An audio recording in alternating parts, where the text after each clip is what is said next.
guys, so welcome back. We are in part 4. At this time, I am in nail school. I was about to quit because I got a very good job offer. God sent someone into the nail school to get a pedicure, and I was doing her pedicure, and she told me that God sent me there and that I was not supposed to quit. So God knew I was going to quit, and I didn't. So I stayed. I stayed on.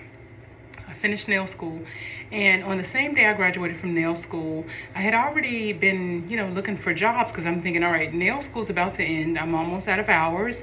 Everything was going fine. I was getting a check every week, and I was in nail school on a full-time basis. So everything that I told God I needed to do or to be able to have while I was in nail school, He gave to me. God can do exceeding abundantly above what we can even ask or think. We just don't ask.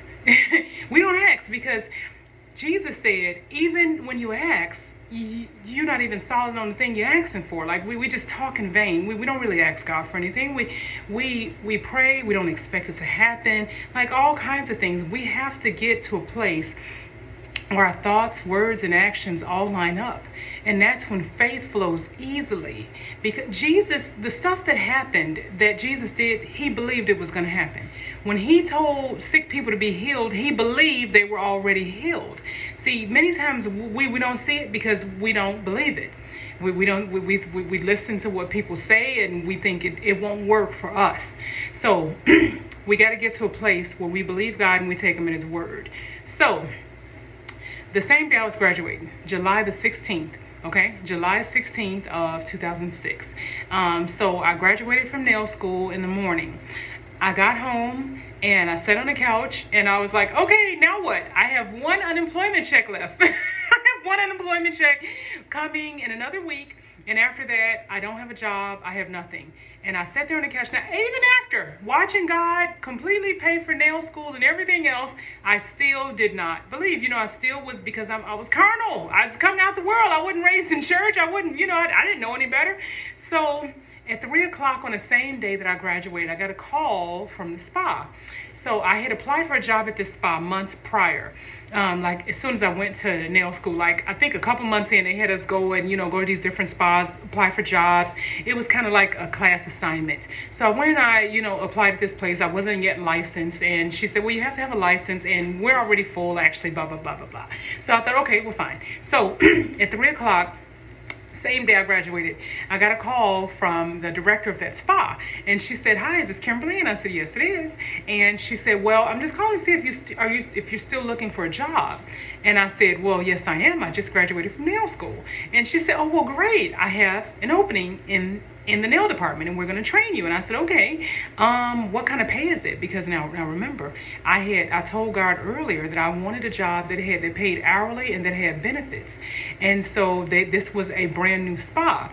And so she said, well, it is hourly pay, but you do get medical and dental benefits. And I thought, okay, this is a job. See, look for what you ask for, because God is not going to do anything less. Now he'll do more, but He'll never do less. It's the enemy that wants you to settle, right?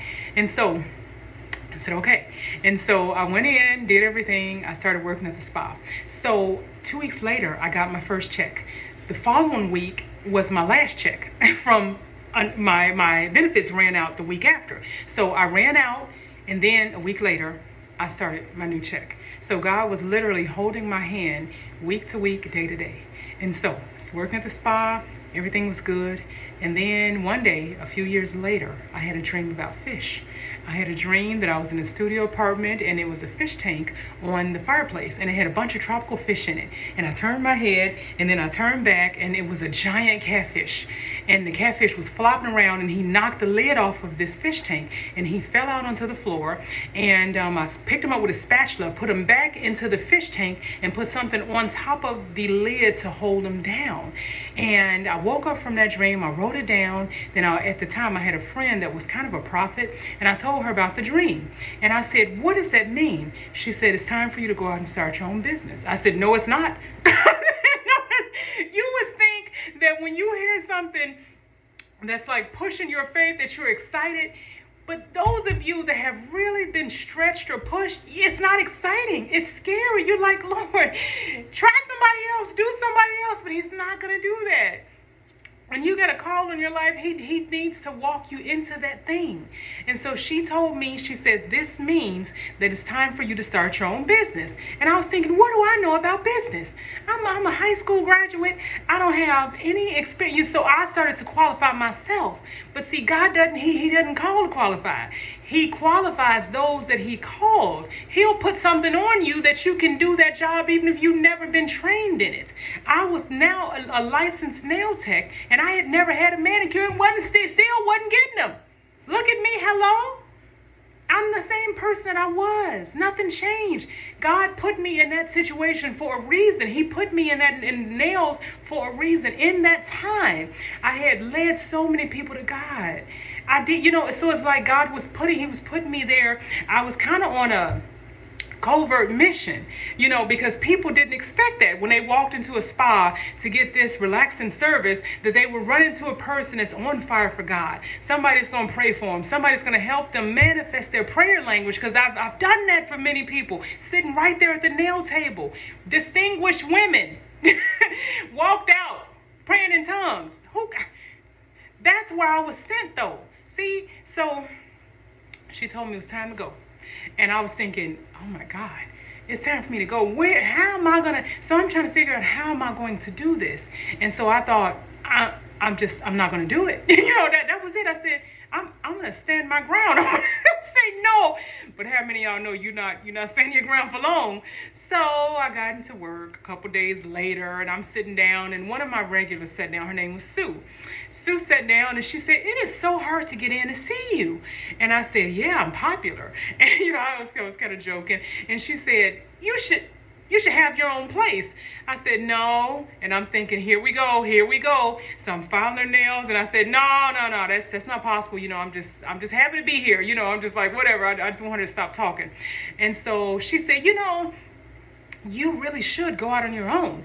And I said, Sue, I'm not interested. I don't even know how. So when I said that was God's way of, okay, now I'm going to talk.